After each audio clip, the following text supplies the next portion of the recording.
Good afternoon. I bet you thought I forgot about you, but I didn't.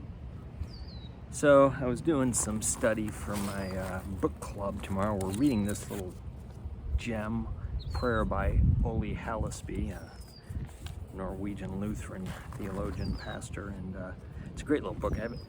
I hadn't read it in a couple of years, and so I was going back over it and studying for the time we'll be together tomorrow, and I read this. Now, you know I'm very concerned about the state of the Christian church. I'm concerned about Trinity.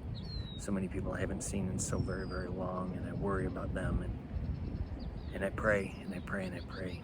I pray for those I haven't seen. I pray for those who have drifted away from the faith, and I get desperate at times. And I was reading this, it said, we pray for our dear ones, especially for the unconverted. We pray day by day, week after week, year after year, but none are converted. If there's any change, it is rather for the worse. They become more worldly, more firmly attached to sin, and more callous towards the call of God. And that's the way I feel. You know, I'm doubling and redoubling efforts to connect with people and to offer opportunities, and I just don't feel. In fact, I feel like it's driving people away, and it makes me so sad and so desperate that I then just become more anxious. And he says this. He says, turning to God and knowing this, your prayer becomes more fervent than ever.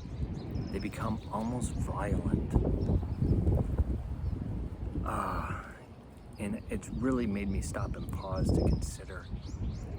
My prayer life has become one that is not joyful or restful. That's what he said before this. He said this, he says, and especially will our prayer life become restful when it really dawns upon us that we have done all we are supposed to do when we have spoken to him about it. That's what I want. I want a restful prayer life. I want a restful faith. Yeah, and so I'm going to continue to pray for the wayward flock, the apathetic, the missing individuals. But I'm going to pray with an understanding that God's will be done. And I'm just going to give it to him. That's all I can do.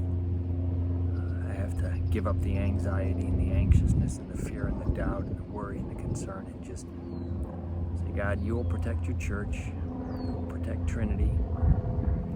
So my friends, I pray for your prayer life. I pray for encouragement to completely trust in God and to realize that as much as you love people, as much as you're concerned about the situation, so much greater is his love and is his concern, for he created everything, and especially those for whom you worry. So may God grant you peace and good health until we see each other again, maybe tomorrow.